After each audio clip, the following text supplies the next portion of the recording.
Well, okay, let's get started.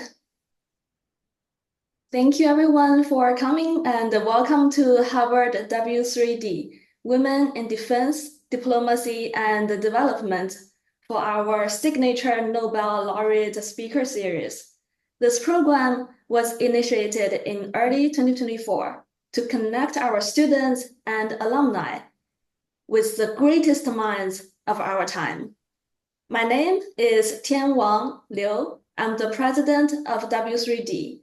Today, we're incredibly honored to have Sir Oliver Hart, the 2016 Nobel Prize winner in economics. Sir Oliver's groundbreaking work in contract theory has significantly shaped our understanding of how contracts are structured and has profound implications across many fields, for example, in law, corporate governance, and public policy. So a brief introduction for Sir Oliver Hart. Sir Oliver is currently the Louise P. and Linda L. Geyser University Professor at Harvard University, where he has been taught since 1993.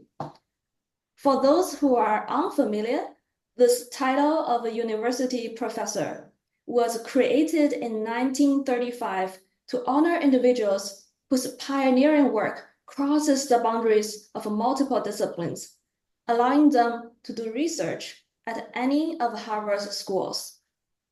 Professor Hart has received several honorary degrees and was elected to numerous prestigious professional societies, including but not limited to the National Academy of Sciences and the British Academy. He has been president of the American Law and Economics Association and a vice president of the American Economic Association.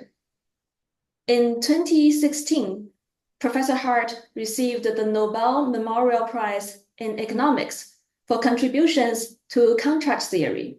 And in 2023, he was made a Knight Bachelor in the King's Birthday Honors List. So, Professor Hart, it's an honor to have you.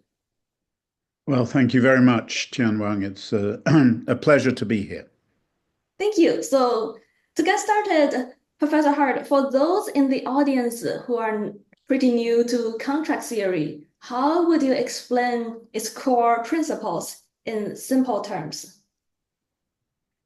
Well, I think the first thing I would say is that contracts are everywhere, and they're particularly everywhere in economic activities. So the first thing is they are extremely important. I mean, any transaction that we undertake, I mean, even simple ones, you go in to a store and you buy an object, well, you pay, they hand it to you first and then you pay, or you pay and then they hand it to you. There's a contract behind that transaction. But even buying a cup of coffee, there's a contract there. But contracts become more interesting when the transactions are more complicated and maybe longer term. So, think of your employment contract. Most people who work for a company, there's some sort of employment contract there. Or when you borrow money to buy a house, your mortgage contract, and so on and so forth. They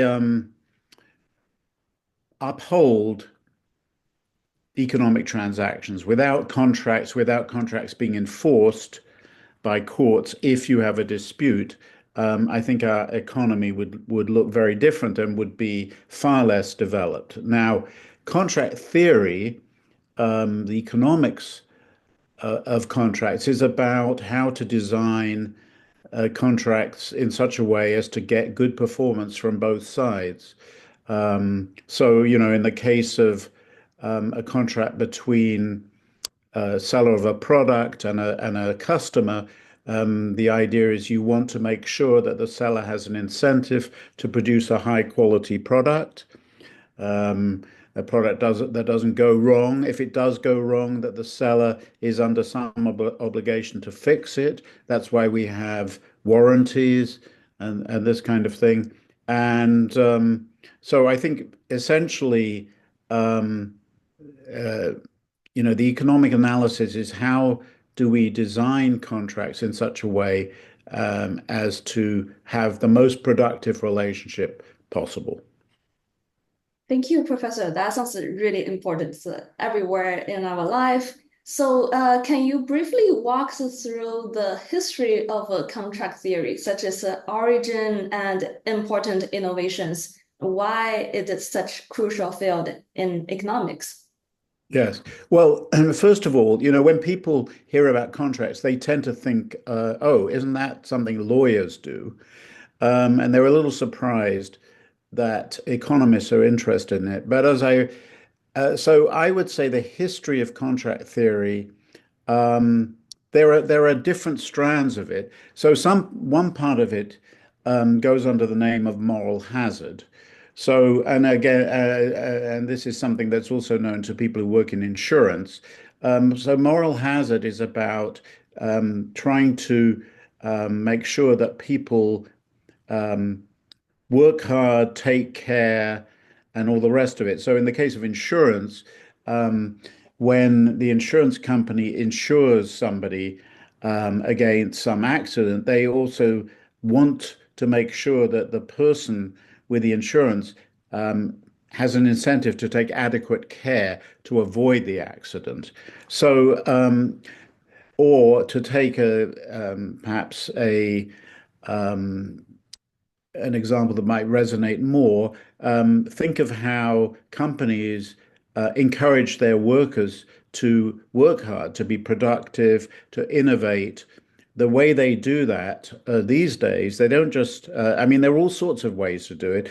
You can pay them a salary. First of all, if you pay them a salary, and if they do badly, you fire them. So that's some incentive for them to work hard. Um, Another incentive is that if they do well, you promote them. But a further way of doing it, which is increasingly popular, is to put people on incentive schemes, what economists would describe as an incentive scheme. So think of a CEO. In the old days, they used to get paid a fixed salary, but these days they get shares, they get stock options, and this is all about trying to incentivize them to maximize profit, shareholder value. I think we'll come back to that later in our conversation, whether that's a good thing. But under the assumptions it's a good thing, the best way to get them really to focus on that is to reward them when share value goes up, the share price goes up, and penalize them when it goes down. And one way to do that is to give them shares in the company or options in the company. So that's one part of contract theory. What's the best incentive scheme to put people under? Um, Another part of contract theory and the piece. So actually, I've described my fellow laureate Bengt Holmström worked particularly on issues to do with what I've just described. My own work and this is another strand of contract theory, has been about incomplete contracts. So here, the idea is that in any complex transaction, and let's now think about transactions between two companies, one company wants a service from another company. So maybe I've outsourced my IT. Um, and so this is going to be a long-term relationship that I'm having with you. You're going to do the IT for me, and um, so we're going to have a contract that will underlie that transaction. And but one of the things is that when we start the relationship, it's impossible for us to think about all the things that might happen during the relationship, changes that might occur. To take some obvious recent examples, the pandemic was something that very few people anticipated. And so it's extremely unlikely that in our IT contract, we had a provision about what to do if there's a pandemic. Um, so then the pandemic happens, and we have to decide how to adjust to it. So that's an example of an incomplete contract. A complete contract would actually have a clause saying if there's a pandemic and it is of this severity, then we're going to change what I need from you, what you're going to do for me, how much I pay you. Another example of a contingency that people didn't anticipate, the war in Ukraine, or actually what's going on in the Middle East now. These are things which change oil prices and might therefore change the prices that I have to pay you for some good or service. And an ideal contract would have a clause in it saying, if there's a war in Ukraine, if there's trouble in the Middle East, then this is what we'll do. But typical contracts don't have that. And that's a sense in which they're incomplete. They cannot anticipate all the many things that can happen during the course of our relationship. And so in my own work, I've sort of investigated the consequences of that. Thank you, Professor. That's really crucial as we cannot specify every eventuality in the future cases. So I think you already touched upon some of these. So feel free to skip this question about like some examples of how contract theory, particularly incomplete contracts, contributes to more optimal corporate governance and the design of laws and institutions. Well, let me just say one thing about that.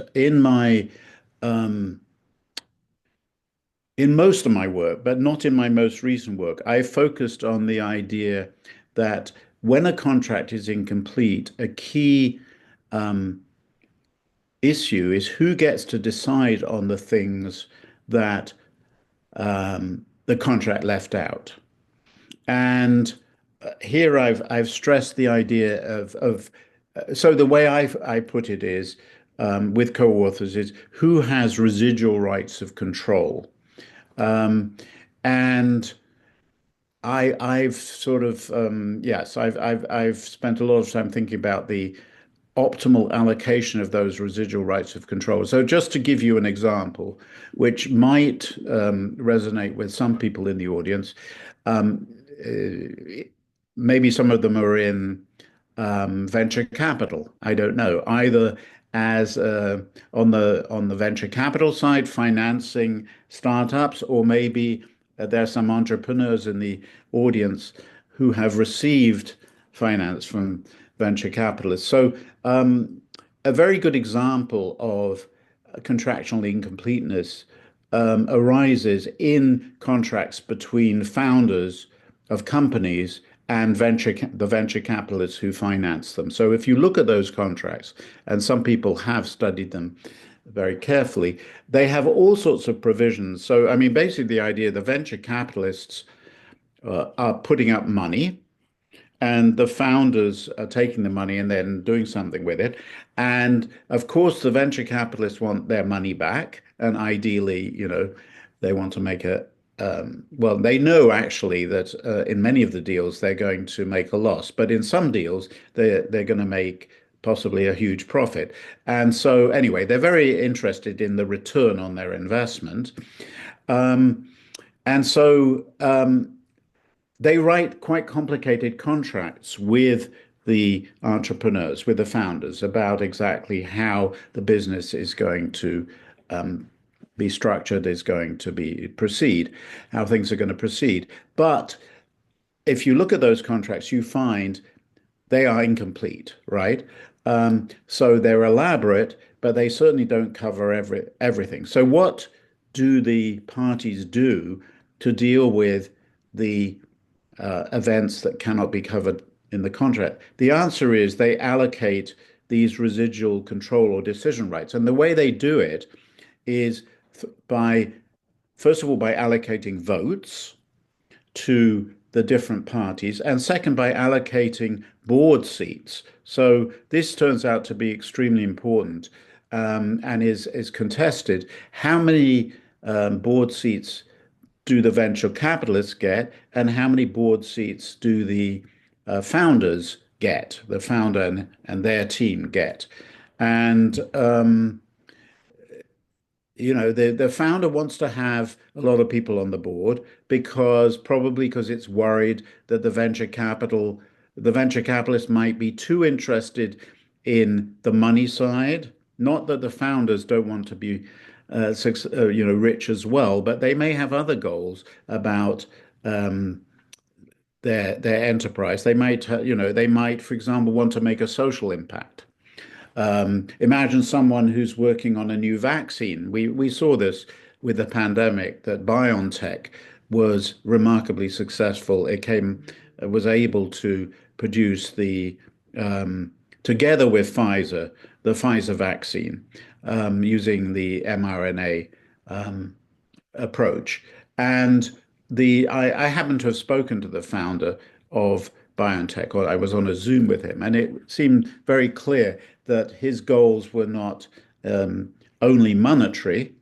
The people who financed his enterprise, or I don't want to pick his one, but more generally, may be more focused on money. I mean, for them, the social concerns, the social impact may be somewhat less important. And so the founder is worried that if they dominate the board, they might take actions, for example, they might approve a sale of the company before the founder wants to do that. That's a kind of conflict that's going to be resolved on the board. And depending on who has most people on the board, there are often also some independent people on the board. But this is why the founder might want to have majority board representation. But at the same time, the venture capitalists, because they're concerned about getting their money back, might also be pushing for them to have majority control. So, they have to sort it out somehow. But the only reason this matters is because the contract between the venture capitalists and the founder is incomplete. Wow, thank you, Professor. It's really fantastic. So I think let's switch topic a little bit and building on the discussion of contracts in the real world. How do you think the principles of a contract theory can be applied to the larger, like international peace agreements or conflict resolution efforts? What are some valuable insights can negotiators gain from this framework? Pretty big question. It's a very big question, and it's such a big question that I'm afraid I have a pretty small answer. It's too hard for me to really. I mean, the problem is, yes, I don't really. Let me say one thing, which perhaps could be a little bit of a bridge from what I was saying to answering this question. In my more recent work, I've emphasized something other than governance. So governance, when I talked about who's on the board, that's a governance issue, and the point is the board is going to make decisions about the things which the contract didn't specify. That's why the connection between governance and contractual incompleteness. But in my more recent work, I've sort of taken the governance part of it as fixed and considered how adjusting to adjusting to unanticipated events can be carried out more smoothly. What's the way? So let's go back to the example of the company outsourcing its IT. Okay, so I'm the company outsourcing, you're the IT provider. How can we ensure in our relationship that when something comes up that was not that is not covered by the contract, and we have to make some adjustments, how can we ensure that we do that in a smooth way that keeps the relationship healthy and avoids bad feeling on either side? And My approach, so I've one of the actual, this was a sort of totally unexpected um, benefit of winning the Nobel Prize. When I went to Stockholm for the Nobel Week, which is totally overwhelming, I met with a, a practitioner, a legal practitioner, someone who actually advises clients about contracts, how to write better contracts. And some of what I was talking about resonated with him, and we started working together. And essentially, the approach that we have been pushing is, and that he uses in practice, is something called a formal relational contract, where from the very beginning, the two parties, should agree not on just on the standard terms of the contract, but also on guiding principles that they will use when something uncontracted for occurs. And there are six guiding principles. Um, honesty, sorry, honesty is one, but let me go equity, loyalty, honesty, integrity, autonomy, and reciprocity. And the way I interpret these principles is we've sort of agreed to think of equity or loyalty. Basically, those principles are about me agreeing to take your interests into account when we revise the contract, and you doing the same with me, and so that we're not just going to be self-interested. We sort of agreed to take the other person's position into account. And the benefit of this is not only that the renegotiation of the contract is easier, but also that we've sort of agreed to reach always a fair outcome. And that means that neither of us is going to feel that the other party was unreasonable, which in turn could lead to bad feeling, which in turn could lead to a less cooperative relationship going forward. We've sort of agreed not to go down that road, instead, always to be on make sure that we're on the same page and that we have a productive relationship going forward.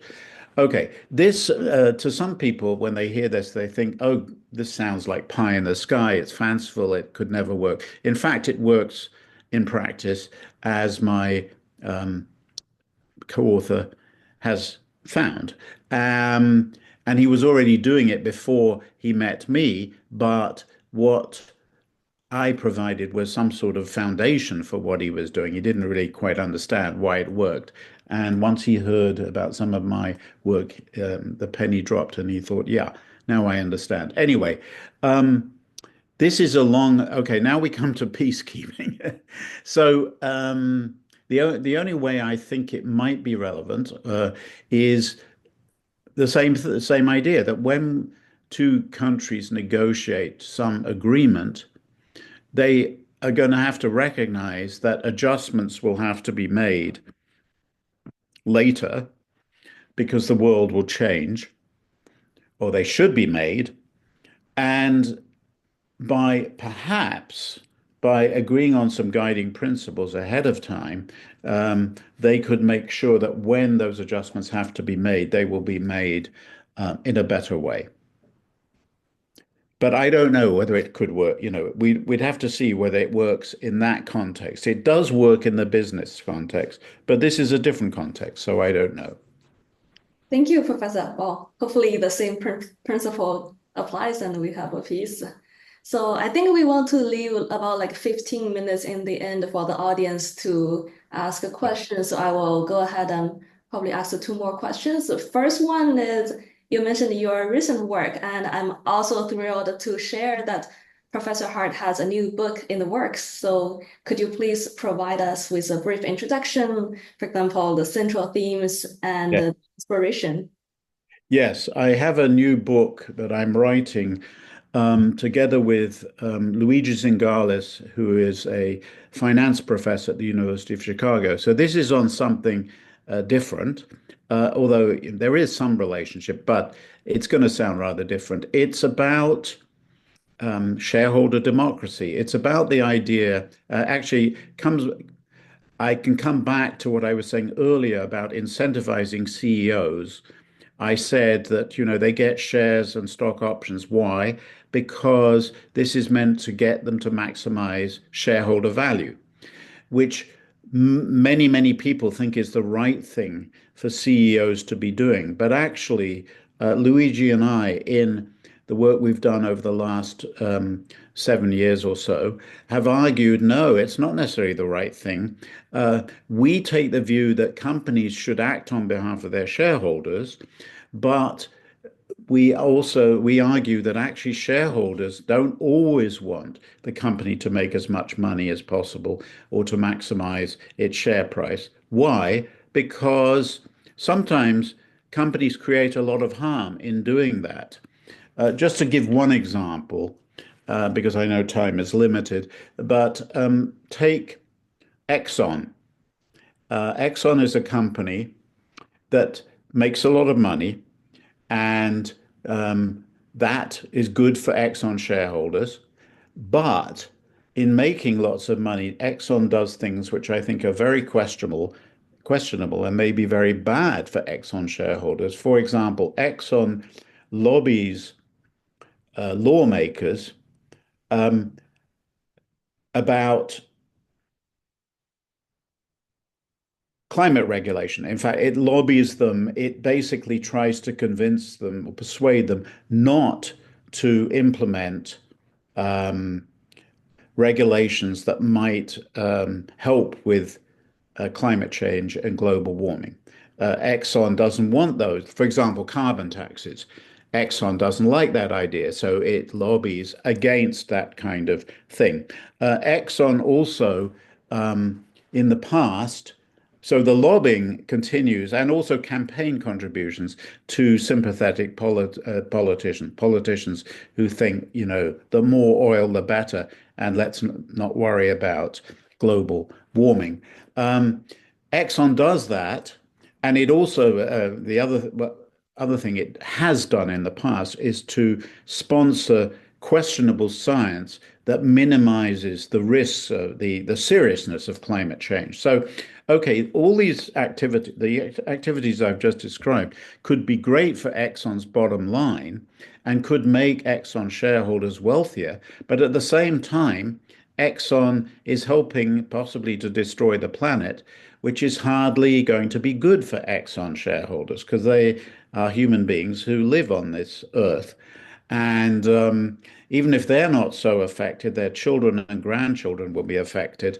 And people they are not related to who they may also care a bit about, because we're all, I hope, a little bit altruistic, they're also going to be affected. So if you actually asked Exxon shareholders, and by the way, who are they?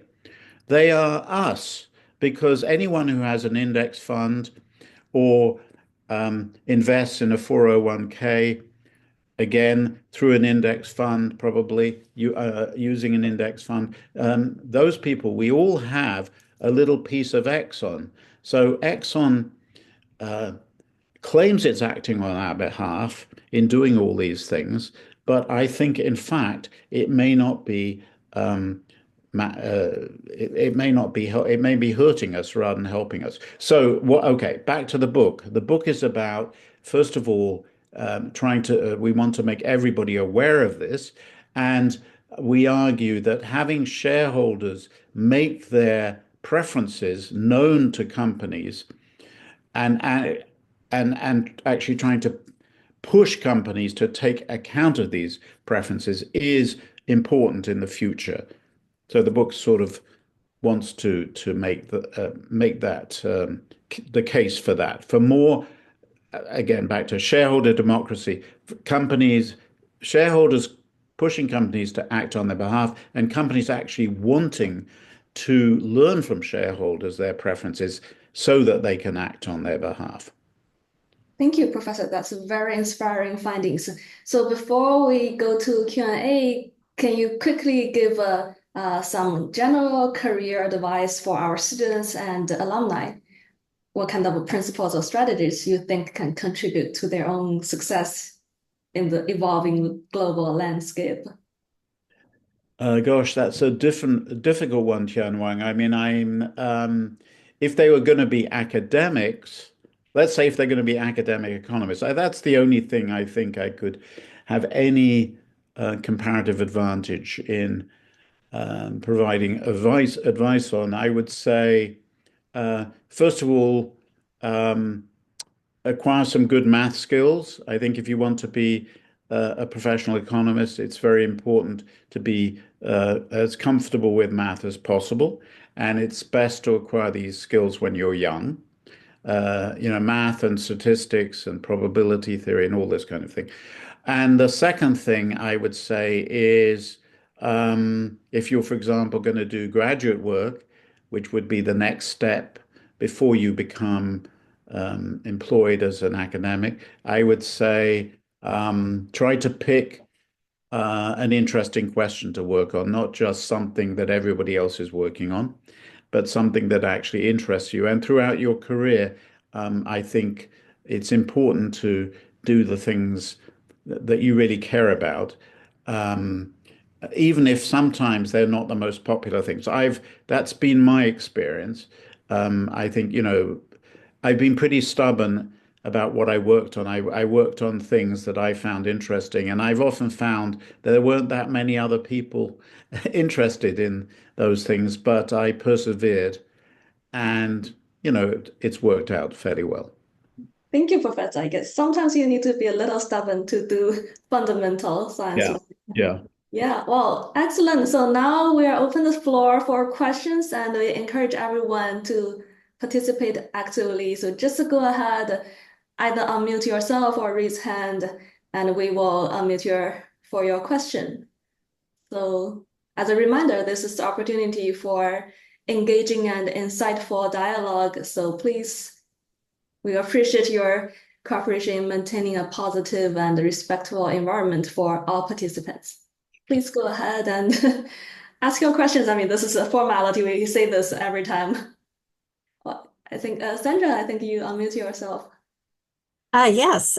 So the dock workers reached an agreement. I don't know if you had any perspective on, but it's only a short-term union contract, I think, with the owners to increase their wage until, I think, January 15th.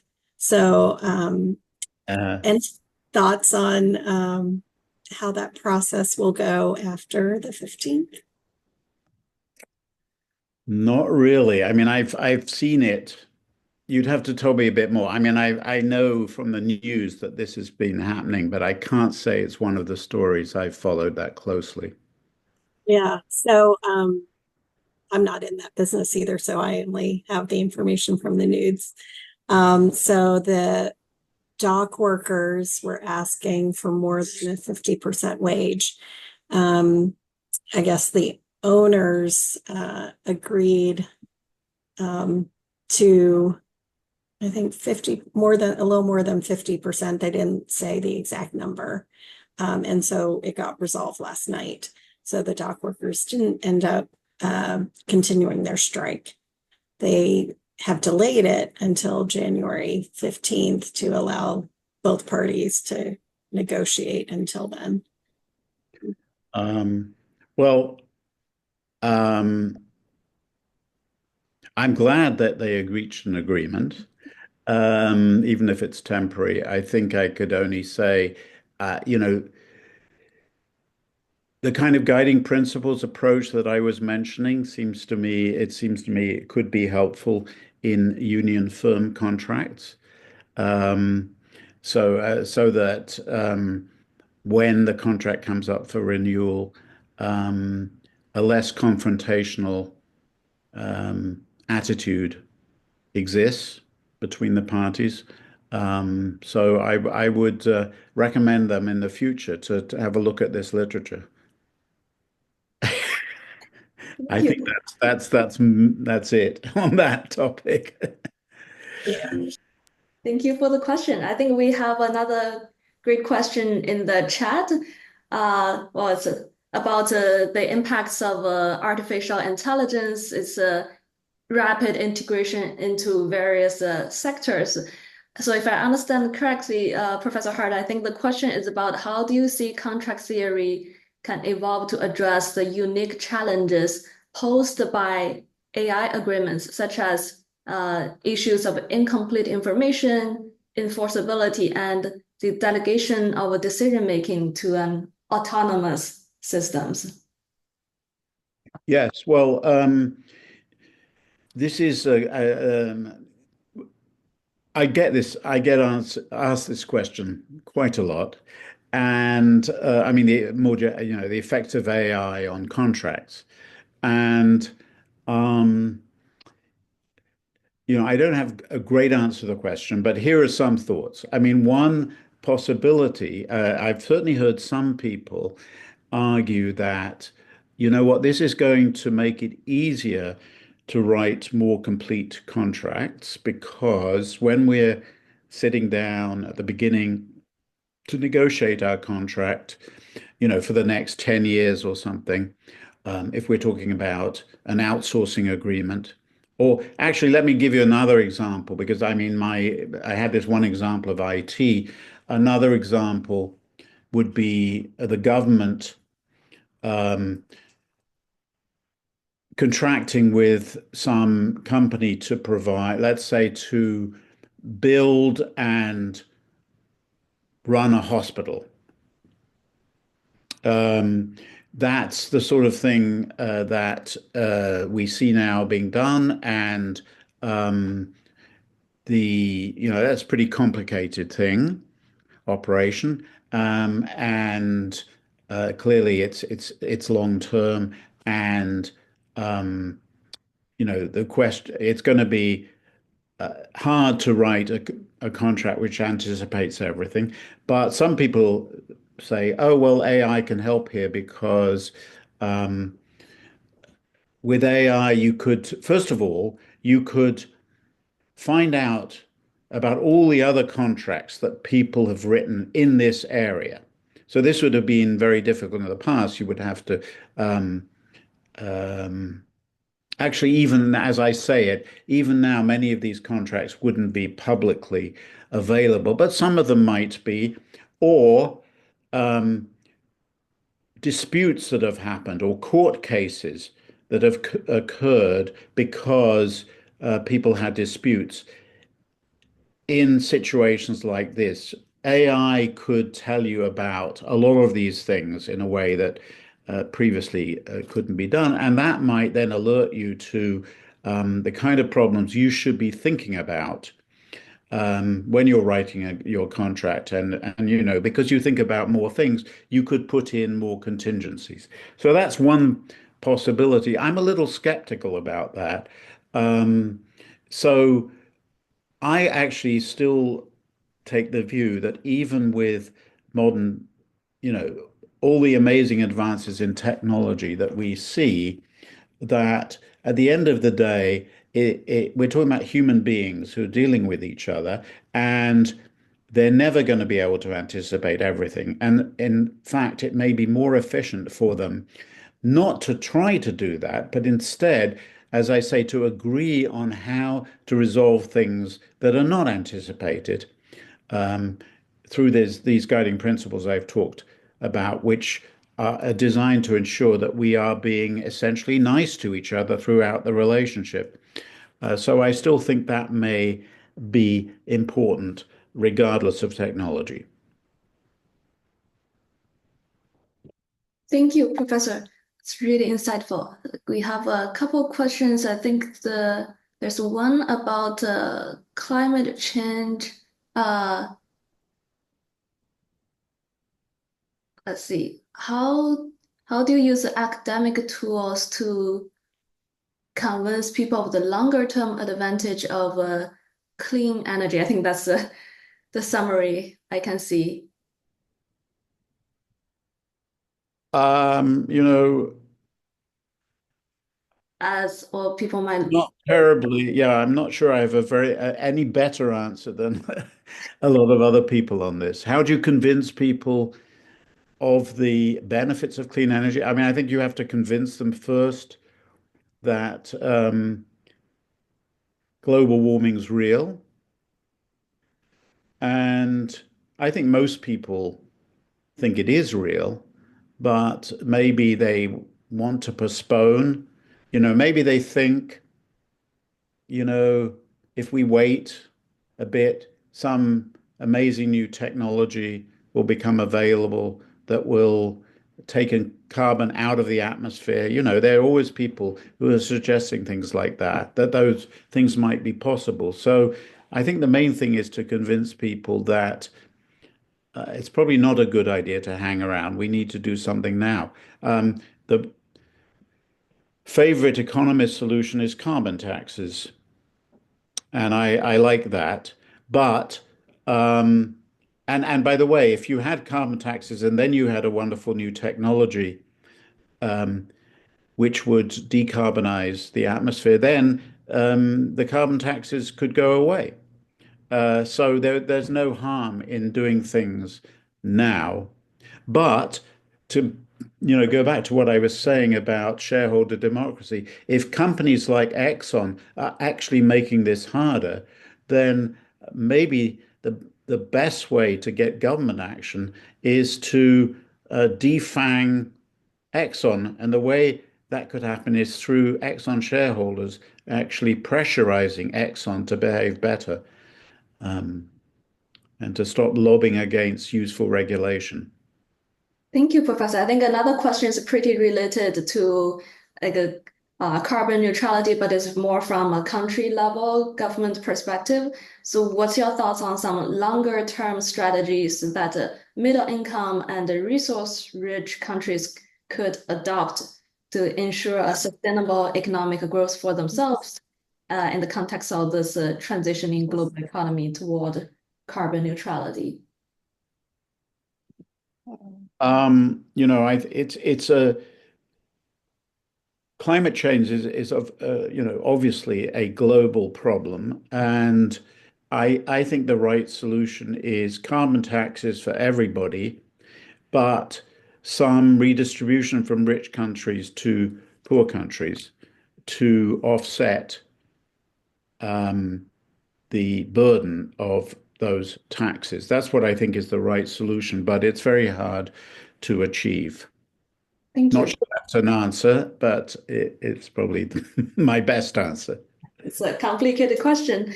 I think we have a time for one more, and there's an interesting one from the audience. Well, when you were talking about the residual rights and the conflicts among different parties, among the conflicts of interest between VC and the funders, the audience thinks it reminds him of or her of the U.S. Supreme Court in light of the recent appointments. Is the U.S. Supreme Court a body that could maintain greater judicial balance, or it to have a more complete contracts? I guess it's application of contract theory in the legal system. Yeah. Oh, yeah. Well, it's actually, in a way, a very good example of what I'm talking about, because the US Constitution is a great example of an incomplete contract, right? It's an incomplete constitution. It was written a long time ago, and there are many things it didn't anticipate. And also, this is something I didn't mention, but when I talked about contractual incompleteness, it's not just that some things are left out. That's a major problem in writing a good contract. But another thing is often the contracts that people do write are ambiguous. It's not really clear what they mean. They're incomplete in that sense as well. And now coming back to the US Constitution, we know only too well that there are clauses in the Constitution which are ambiguous. And, one of the best examples, or the worst, is the Second Amendment, which, if you read it, I mean, it's really very unclear what it means. And different different justices have interpreted it different ways at different times. And so that's why we have a Supreme Court, actually. If the Constitution was specified everything and all the contingencies and was absolutely crystal clear, you wouldn't even really need a Supreme Court, because the answers to all constitutional questions would be absolutely clear to everybody. But of course, we're miles away from that. So that's why we have a Supreme Court to interpret the Constitution. But unfortunately, we're in a situation where, conservatives interpret it one way often and liberals the other way. And right now we have the conservatives in the majority, so they get their way. My own view is actually that if they disagree if there isn't a consensus about what something in the Constitution means, then it should be left to the legislature. But this is not a view that is, I think, widely shared. Thank you so much, Professor. Well, we're right on time, and as we predicted, this session flew by. So, Sir Oliver Hart, thank you so much for your time today. This is absolutely extraordinary. And to those of you who joined us, thank you for supporting Harvard W3D. Until next time, have a great day. Thank you. Thank you. Bye. Thank you. Bye.